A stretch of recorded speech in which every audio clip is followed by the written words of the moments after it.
2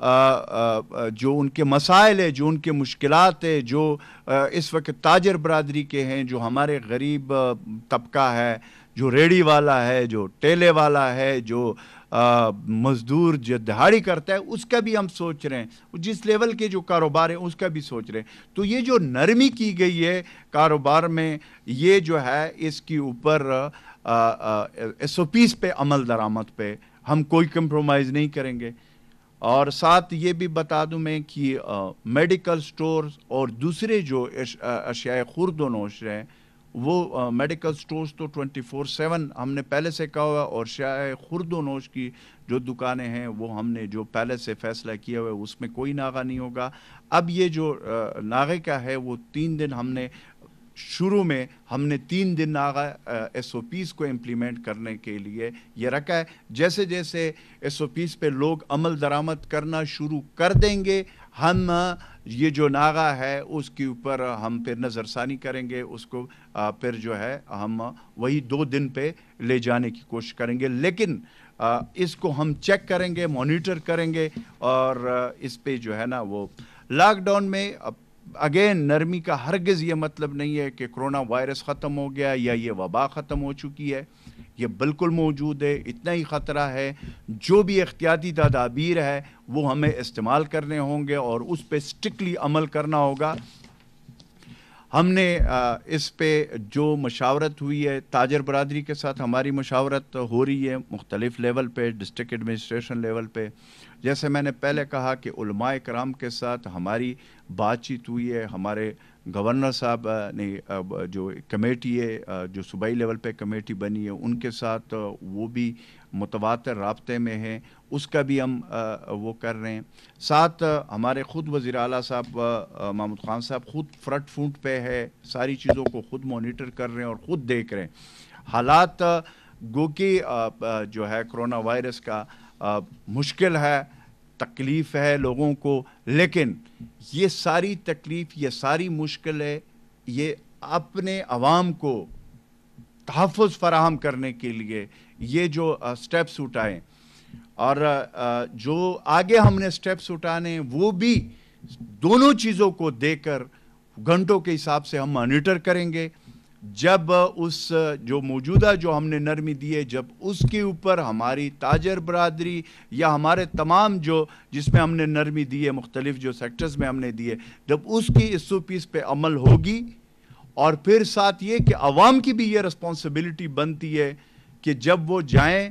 اپنا اس نرمی کے صورت میں تو وہ بھی اپنے SOPs کا خیال رکھیں، کیونکہ وہ یہ نہ بھولیں کہ وہ جب باہر جاتے ہیں، ہمیشہ کی طرح میں جو یہ بات کہتا ہوں کہ جی یہ کرونا وائرس ہمارے گھر ایسے نہیں آتا، چل کر خود نہیں آتا، ہم خود باہر جاتے ہیں، خود باہر سے لے کر آتے ہیں، اور پھر اس کے بعد ہمارا پورا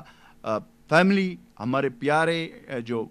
ہوتے ہیں، اور پھر پورا محلہ، پھر پورا ٹاؤن، پھر یہ اس طریقے سے سپریڈ ہوتا ہے۔ تو اس پہ ہم نے احتیاط کرنا ہے، اور انشاءاللہ تعالی جب ہم اس میں احتیاط کریں گے تو اس کا یہ بہت جلد اس کرونا وبا کو ہم شکست دیں گے۔ ماہ رمضان کا بابرکت مہینہ ہے، اس میں جتنا بھی ہمارے میری یہ اپیل گزارش ہے اپنے حکومت کی طرف سے، اپنے وزیر اعلیٰ محمود خان صاحب کی طرف سے، کہ جو بھی مخیر حضرات ہیں وہ اس مہینے میں جتنے صدقات، خیرات، زکوٰۃ جتنا کر سکتے ہیں وہ کریں۔ ایک تو غریب، وہ جو ہمارے غربت کے لکیر سے نیچے کے لوگ، اور دوسرے وہ سفید پوش لوگ کہ جو نہ ہاتھ پھیلا سکتے ہیں، نہ کسی کو کچھ وہ کر سکتے ہیں، لیکن وہ تکلیف میں، تو ان کا ہم نے ایز اے قوم، as a nation, as a مسلمان، ہم سب نے ان کا ساتھ دینا ہے اور ان کو بھی ساتھ لے کر چلنا ہے۔ انشاءاللہ تعالیٰ اس ماہ رمضان کے بابرکت مہینے میں آئندہ جو دن ہے، اس میں یہ پورا ماہ رمضان کا مہینہ بہت قیمتی مہینہ ہوتا ہے،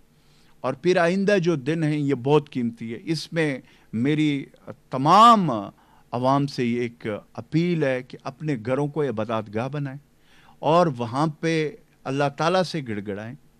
کہ ہمیں اللہ تعالیٰ پاک اس وبا سے محفوظ رکھے۔ انشاءاللہ تعالیٰ یہ میں آپ کو گارنٹی سے کہتا ہوں کہ اللہ تعالیٰ پاک ہماری جب ہم دعا کریں گے، جب ہم ان کی طرف رجوع کریں گے، تو یہ جو مشکل وقت ہے یہ ہمارے اوپر انشاءاللہ تعالیٰ اس سے ہم نکل جائیں گے۔ پرائم منسٹر عمران خان کے قیادت میں، وزیر اعلیٰ محمود خان صاحب کے انسٹرکشن پہ خیبر پختونخوا کی حکومت، وزیر اعلیٰ صاحب خود فرنٹ فٹ پہ ہیں۔ میں اگین اپنے ڈاکٹرز، پیرامیڈک سٹاف، تمام طبی عملہ کو میں سلام پیش کرتا ہوں کہ اس وقت وہ فرنٹ فٹ پہ یہ جو جنگ لڑ رہے ہیں، اور اس طریقے سے میں ان تمام لوگوں کو جو اس وقت ڈائریکٹلی کرونا وائرس کی وبا میں فرنٹ فٹ کا کردار جو دوسرے ہمارے ڈپارٹمنٹ ہے یا جو دوسرے ہمارے لوگ ہیں، ان کو بھی سلام پیش کرتا ہوں۔ یہ وہ وقت ہے کہ ان کا یہ جو ہمارا ڈاکٹرز، پیرامیڈک سٹاف اور طبی عملہ ہے، اس کو ہم ساری زندگی ہمارے بچے، ہمارے نسلیں ان کو یاد رکھے گی، اور ان کے ساتھ پوری قوم کی مائیں، بہنیں، بیٹیوں کا اور بزرگوں کا اور بچوں کا سب کی دعا ہے۔ انشاءاللہ تعالی ہم کرونا وبا کو شکست دیں گے۔ Thank you very much.